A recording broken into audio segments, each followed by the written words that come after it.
MLC ఎన్నికల్లో BJP బలపరిచిన అభ్యర్థులను భారీ మెజార్టీతో గెలిపించాలని బీజేపీ రాష్ట్ర కార్యవర్గ సభ్యులు అల్లాడి రమేష్ అన్నారు. గురువారం రోజున చందుర్తి మండల కేంద్రంలో చేపట్టిన ఎమ్మెల్సీ ఎన్నికల ప్రచారంలో ఆయన మాట్లాడుతూ ఎమ్మెల్సీ ఎన్నికల ఓటు అడిగే హక్కు కేవలం బీజేపీకి మాత్రమే ఉందని, నిరుద్యోగుల కోసం మరియు ఉపాధ్యాయుల కోసం పోరాడేది కేవలం బీజేపీ మాత్రమేనని అన్నారు. ఈ కార్యక్రమంలో బీజేపీ నాయకులు కోంచెట్టి రాకేష్, తిప్పని భూమేష్, సుద్దాల ప్రసాద్, మేడ్శెట్టి శ్రీహరి, సిరికొండ తిరుపతి, కారుకూరి సురేష్ తదితరులు పాల్గొన్నారు.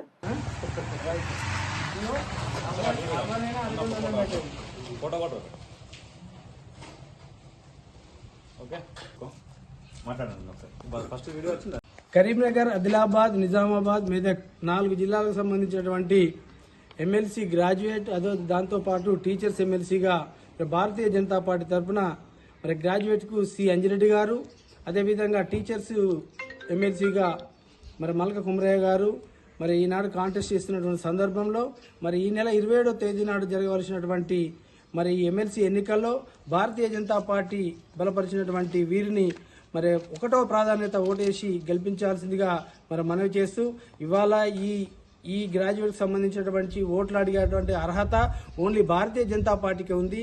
ఎందుకంటే భారతీయ జనతా పార్టీ మరి ఉద్యోగస్తుల కొరకు మరి 317 జీవో గురించి కానీ, ఇవాళ ఉద్యోగస్తులకు సంబంధించినటువంటి పిఆర్సీ గురించి కానీ, మరి వాళ్ళకి సంబంధించినటువంటి బెనిఫిట్స్ కొరకు కానీ, ఇవాళ డిఏ పెంపు గురించి కానీ పోరాటం చేసి జైలుకి వెళ్ళినటువంటి చరిత్ర భారతీయ జనతా పార్టీ బండి సంజయ్ కుమార్ గారిది. మరి ఇటువంటి సందర్భంలో మరి గ్రాడ్యుయేట్స్ అందరూ, ఇవాళ టీచర్స్ అందరూ మరి ప్రశ్నించే గొంతుకైతేనే మరి భారతీయ జనతా పార్టీకి ఓటేస్తేనే ప్రశ్నించే గొంతు మరి మీ యొక్క సమస్యలను జాతీయ స్థాయిలో కానీ రాష్ట్ర స్థాయిలో కానీ ప్రొటెస్ట్ చేసి మీకు రావాల్సినటువంటి సమస్యల గురించి పోరాడుతుంది.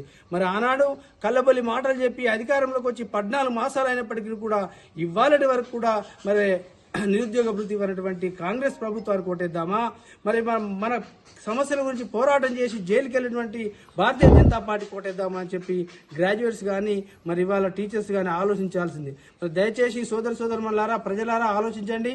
ఇవాళ కల్లబొల్లి మాటలు చెప్పి మోసపూరితమైనటువంటి వాగ్దానం ఇచ్చినటువంటి కాంగ్రెస్ పార్టీ 14 మాసాలు అయినప్పటికీ కూడా ఇవాళటి వరకు కూడా మరి రైతు బంధు పూర్తి స్థాయిలో వేయకుండా, ఇవాళ 2 లక్షల రుణమాఫీ అని చెప్పి వేయకుండా, ఇవాళ మరి ప్రతి కుటుంబానికి మహాలక్ష్మి 2500 రూపాయలు ఇస్తా అని చెప్పింది. మరి గ్రాడ్యుయేట్స్ ఇంటర్మీడియట్ చదువుకున్నటువంటి స్కూల్ పిల్లలకు మరి స్కూటీలు కొనిస్తా అని చెప్పింది.